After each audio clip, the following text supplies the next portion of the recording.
যুক্তরাষ্ট্রে শেষ হতে যাচ্ছে শাটডাউন।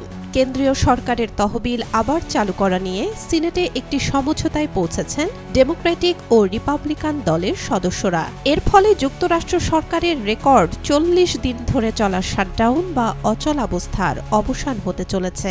এই খবর জানিয়েছে মার্কিন সংবাদ মাধ্যমগুলো।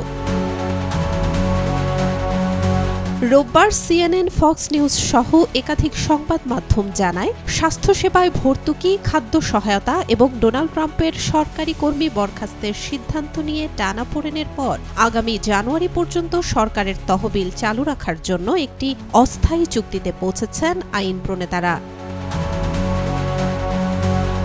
এই খবর প্রকাশের পর প্রেসিডেন্ট ট্রাম্প সাংবাদিকদের বলেন, মনে হচ্ছে সরকারের অচলাবস্থা শিগগিরই শেষ হতে চলেছে।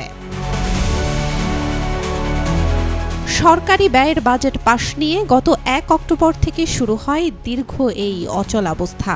শাটডাউনের কারণে বহু সরকারি কার্যক্রম বন্ধ হয়ে গেছে, চাকরি হারিয়েছেন হাজার হাজার সরকারি কর্মকর্তা।